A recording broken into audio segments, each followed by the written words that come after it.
నమస్తే అండి, ఎలా ఉన్నారు అందరూ? బాగున్నారా? నేనైతే బాగున్నానండి. మీ అందరికీ అమ్మవారి ఆశీస్సులు ఎల్లప్పుడూ ఉండాలని కోరుకుంటూ ఈరోజు చాలా అద్భుతమైన ఒక పరిహారం గురించి తెలియజేయబోతున్నాను. డబ్బు ఖర్చు లేనిది, చాలా ఈజీగా ప్రతి ఒక్కరు కూడా చేసుకోగలిగే ఒక మంచి పరిహారాన్ని తెలియజేయబోతున్నాను. చాలామంది చదువుకునేవారు, చదువుకుంటున్నవారు, ఉద్యోగాలు చేసేవారు, ఇంకాను ఉద్యోగ ప్రయత్నాలు చేసేవారు అడుగుతున్న విషయం ఏంటంటే, మా పిల్లలకు చదువులో సరిగ్గా శ్రద్ధ ఉండటం లేదు. వివాహ జీవితంలో పెళ్లి చేసుకున్నాం, మొదట బాగానే ఉన్నాం, కానీ ఎవరో ఒకరి వల్ల గొడవలు పడుతూనే ఉన్నాం. మాకు దాంపత్య జీవితం సరిగ్గా ఉండటం లేదు. ఇంకాను మా స్నేహితుడు మమ్మల్ని వ్యాపారం పేరుగా ఇక్కడ మాట అక్కడ చెప్పడం, అక్కడ మాట ఇక్కడ తీసుకొచ్చి చెప్పడము, ఇలాంటివి చేసి మోసం చేయడం జరిగింది. చాలామందికి మేము డబ్బులు ఇచ్చాం, కానీ వాళ్ళు మాకు తిరిగి ఇవ్వటం లేదు. తీసుకునేటప్పుడు బాగానే తీసుకున్నారు, అన్ని మాటలు మాట్లాడి తీసుకున్నారు, కానీ ఇవ్వటం లేదు. కొంతమంది అనుకోండి, బ్యాంకుల్లో బంగారాన్ని కుదవ పెట్టాము, విడిపించుకోలేకపోతున్నాం అని ఈ రకంగా అడుగుతున్నారు చాలామంది. అసలు ఎందుకు జరుగుతున్నాయి ఇలాంటివి? ఎందుకు మోసపోతున్నారు? సమస్యలతో ఎందుకు బాధపడుతున్నారంటే, ఈ సమస్యలన్నిటికీ కూడా కారణం మన జాతకంలో ఉన్న గురుగ్రహం అనుకూలంగా లేకపోవడం. గురుగ్రహం అనుకూలంగా లేకపోవడం అంటే గురు భగవానుడు జాతకరీత్యా మన జాతకంలో బలంగా లేకపోవడం. గురుబలం సరిగ్గా లేకపోవడం వల్ల ఇలాంటి సమస్యలన్నీ కూడా వస్తూ ఉంటాయి. ఇబ్బందులు ఎదుర్కొంటూ ఉండాల్సిందే. చాలా తేలికైన గురుబలం పెరగడానికి అద్భుతమైన ఒక పరిహారాన్ని తెలియజేయబోతున్నాను. దీన్ని ఆడవారైనా మగవారైనా ఎవరైనా చేయొచ్చు. కానీ ఆడవారు ఈ పరిహారాన్ని చేసేటప్పుడు నెలసరి టైంలో మాత్రం చేయకండి. ఇంకా ఈ పరిహారాన్ని ఇంటిలో ఎవరైనా మరణించుండి కర్మలు ఇంకా పూర్తి కాకపోతే చేయకండి. కర్మలు అయిపోయిన తర్వాత చేసుకోవచ్చు. ఇవండి నియమ నిబంధనల విషయానికి వస్తే, చాలా ఈజీగా ఉండే ఒక మంచి పరిహారం. గురుబలం కోసం ఇంతకుముందు వీడియోలో మనం చాలా వరకు ఒక 2-3 పరిహారాలు చెప్పుకునే ఉన్నాం. కొంతమంది ఆ పరిహారాలు చేసుకోలేని పరిస్థితి మాది, ఇంకా ఏదైనా చాలా ఈజీగా ఉండే మంచి ఫలితాన్ని ఇచ్చే ఒక పరిహారం చెప్పడని అడుగుతున్నారు. ఆ విషయం మీదనే ఈ వీడియో ఉంటుందండి. చాలా ఈజీగా ఉంటుంది. కాకపోతే ప్రతి పరిహారం మీరు చేసేటప్పుడు నమ్మకం మాత్రం ఖచ్చితంగా ఉంటుంది. ఏదైనా నమ్మకం పెడితేనే ఆ పరిహారానికి మంచి ఫలితం ఉంటుంది. కొందరికి డబ్బు అధికంగా పెట్టి చేస్తేనే అక్కడ ఫలితం వస్తుందని ఒక అపోహలో ఉంటారు. డబ్బు పెద్దగా పెట్టుకోకపోయినా కానీ చిన్న పరిహారంతోనే ఆ సమస్య నుంచి గట్టెక్కే పరిహారాలు ఉంటాయి. కాకపోతే నమ్మకం అనేది మెయిన్ ఇంపార్టెంట్ ఉంటుంది. రిజల్ట్ అప్పుడే వస్తుంది. ఎవరికైతే గురుబలం తక్కువగా ఉందో, మీ జాతకంలో ఉందో, ఇప్పుడు చెప్పుకునే ఇబ్బందులు ఎవరికైతే ఉన్నాయో, ఎందుకంటే ఇంత వివరంగా చెప్తున్నాను, ఒక గురుగ్రహం బలహీనంగా ఉన్నప్పుడు ఇలాంటి సమస్యలన్నీ వస్తూ ఉంటాయి, ఎదురవుతూ ఉంటాయి. కానీ ఎందుకు వస్తున్నాయో అర్థం కాని పరిస్థితిగా ఉంటుందన్నమాట.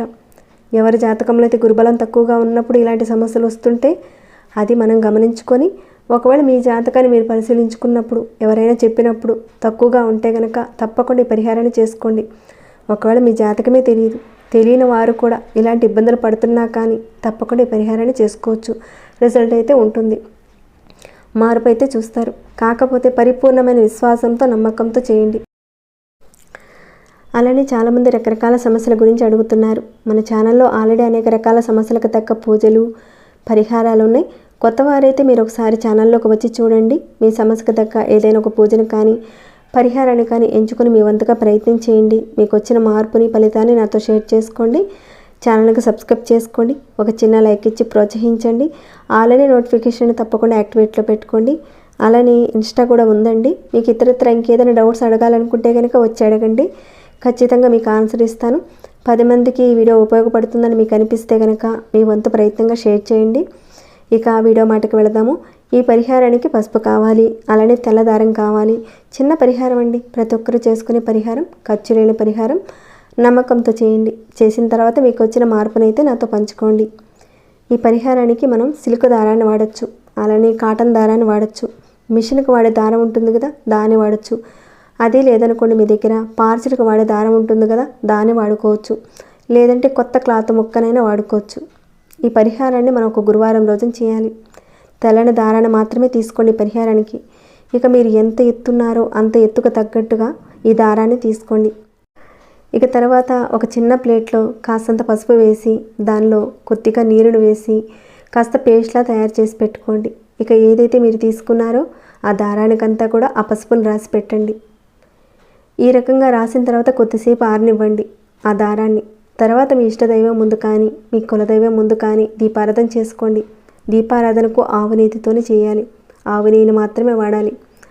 అంటే ఈ దీపారాధనకు మీరు ఏ ప్రమిద అయినా సరే వాడుకోవచ్చు. అంటే ఇక్కడ ఏ ప్రమిద వాడమని చెప్తే ఆ ప్రమిదనే వాడండి. ఆప్షనల్గా ఏదైనా ఉంటే కనుక చెప్తానండి నేను ఖచ్చితంగా. ఈ పరిహారానికైతే నార్మల్గా మీ దగ్గర ఉన్న కుందుల్లోనే దీపారాధన చేసుకోండి. ఆవు నెయ్యితోనే చేసుకోండి. చేసుకొని పూలను సమర్పించి ఆ దారాన్ని మీ కుడి చేతిలో పట్టుకొని మీరు ఒక 5 నిమిషాల పాటు ఓం నమో నారాయణాయ నమః అనే ఒక మంత్రాన్ని జపించండి. కనీసం ఒక 5 నిమిషాల పాటు ఖచ్చితంగా జపించాలి. దారాన్ని మీ చేతిలో పట్టుకొని 5 నిమిషాల పాటు జపించండి ఈ నామాన్ని. ఆ నామాన్ని నేను స్క్రీన్పై ఇస్తానండి, మీరు ఒకసారి చూడండి. 5 నిమిషాల కంటే కూడా ఎక్కువసేపు చేస్తారా, చేయండి, ఇంకా మంచిది. కానీ 5 నిమిషాల కంటే తక్కువ కాకుండా మీరు జపించండి. తర్వాత ఈ దారాన్ని మీ కుడి చేతికి, ఆడవారైనా మగవారైనా మీ కుడి చేతి మణికట్టుగా కట్టుకోండి. ఇక ఈ దారాన్ని ప్రతి గురువారం మారుస్తూ ఉండాలి. మీరు ఈ గురువారం కట్టారు, మళ్ళీ వచ్చే గురువారం రోజున తీసేసి మార్చుకుంటూ ఉండాలి. దారం మాత్రం మీ అంత ఎత్తు చూసుకొని కొలుచుకొని తీసుకోండి. ప్రతి గురువారం మీరు చేస్తూ ఉండాలి ఈ రకంగా. మరి తీసిన దారాన్ని ఏం చేయాలి అంటే కనుక ఎవరు తొక్కని ఒక ప్రదేశంలో వేసేయండి. లేదంటే ఏదైనా ఒక చెట్టు మొదట్లో వేయండి. అది కుదరదనుకుంటే పారే నీళ్లుంటే కనుక మీకు దగ్గరలో పారే నీళ్ళలో వేసేయండి. తొక్కే ప్రదేశంలో మాత్రం చేయకండి. తొక్కే ప్రదేశంలో వేస్తే ఎలాంటి ఫలితాలు ఉండవు. ఈ పరిహారంతో పాటు మరొక చిన్న పని కూడా మీరు చేయవలసి ఉంటుంది. ఏంటంటే మీరు పిండి దీపారాధన వెలిగిస్తూ ఉండాలి. అది ఎలానో చెప్తాను. 2 ఒత్తులు వేసి పిండి దీపారాధన చేయాలి. ఈ గురువారం రోజున మీరు దీపారాధన చేశారు. ఇక అక్కడి నుంచి అంటే గురువారం రోజున మీరు ఈ పిండి దీపారాధన వెలిగించారు. ఒకే ఒక పిండి దీపారాధన చేసుకుంటే చాలండి ఈ పరిహారానికి. అటు మీరు రెగ్యులర్గా దేవుడి దగ్గర నిత్య దీపారాధన ఎలానో చేస్తారు కదా, అలా మీరు నిత్య దీపారాధనతో పాటే అక్కడే ఈ పిండి దీపారాధన చేయండి. మీరు ఏ రోజైతే గురువారం రోజున మొదలుపెట్టారో అక్కడి నుంచి 21 రోజుల పాటు పిండి దీపారాధన వెలిగిస్తూ ఉండాలి మీరు. ఒకవేళ ఆడవారికి సంబంధించిన నెలసరి టైం వస్తే కనుక ఆ రోజుల్లో మీరు గ్యాప్ ఇచ్చి తర్వాత గురువారం రోజున చేయండి. అంటే ఇక్కడ వరిపిండితో కానీ అలానే శనగపిండితో కానీ మీ దగ్గర ఏ పిండి ఉంటే కనుక మామూలుగా మీరు ప్రమిద చేసి దాంట్లో మీరు 2 ఒత్తులు వేసి ఆవు నెయ్యితో దీపారాధన చేయండి. ఈ రకంగా మీరు 21 రోజుల పాటు కంటిన్యూగా చేయాలి. ఆడవారికి నెలసరి టైం వచ్చిన తర్వాత ఆ 5 రోజుల తర్వాత 6వ రోజున గురువారం వస్తే కనుక ఆ రోజు మీరు కంటిన్యూ చేయండి. అలా కాకుండా ఈ దీపం వెలిగించిన తర్వాత 15 రోజులకో 10 రోజులకో నెలసరి వస్తే ఆ 5 రోజులు ఆపేసి మిగతా రోజులు మీరు కంటిన్యూ చేయండి. మగవారు మాత్రం కంటిన్యూగా చేయాలి. ఒకవేళ మేము ఊరికి వెళ్ళామండి అక్కడ చేసుకోవచ్చా అంటే కనుక మీరు ఎక్కడికి వెళ్ళినా కానీ ఈ 21 రోజుల పాటు చేసుకుని ఈ పిండి దీపారాధన మాత్రం కంటిన్యూగా చేయాలి.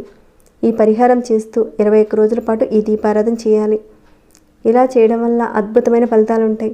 మీకు త్వరగా రావడానికి అవకాశాలు ఉంటాయి. త్వరగా ఫలితాలు రావడానికి అవకాశం ఉంటుంది.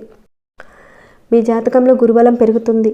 మీరు ఎదుర్కొంటున్న ఇబ్బందుల నుంచి మీరు మెల్లమెల్లగా బయటపడతారు. ఇది పెద్ద ఖర్చుతో కూడింది కాదండి. ఇప్పుడు చెప్పుకున్న సమస్యలు ఎవరికైతే ఉన్నాయో తప్పకుండా పాటించండి. వాటి నుంచి బయటపడతారు. చేసి చూడండి, మార్పునైతే ఖచ్చితంగా చూస్తారు. మీరే అంటారు మంచి పరిహారం చెప్పానని. సో తప్పకుండా ఈ పరిహారం చేసుకుంటారని నేను భావిస్తున్నాను. ఇక ఈ వీడియోని ఇంతటితో ముగిస్తున్నాను. ఇంకేమైనా డౌట్స్ ఉంటే కనుక అడగండి, రిప్లై ఇస్తాను. అలానే ఇంకా సబ్స్క్రైబ్ కాకుండా ఉంటే సబ్స్క్రైబ్ చేసుకోండి. లైక్ చేయని వారు ఒక చిన్న లైక్ చేయండి. ప్రతిరోజు మన ఛానల్లో ఉన్న వీడియోస్ని చూస్తూ ఉండండి. మరొక భక్తి వీడియోలో మళ్ళీ మిమ్మల్ని కలుసుకుంటాను. అంతవరకు సెలవు.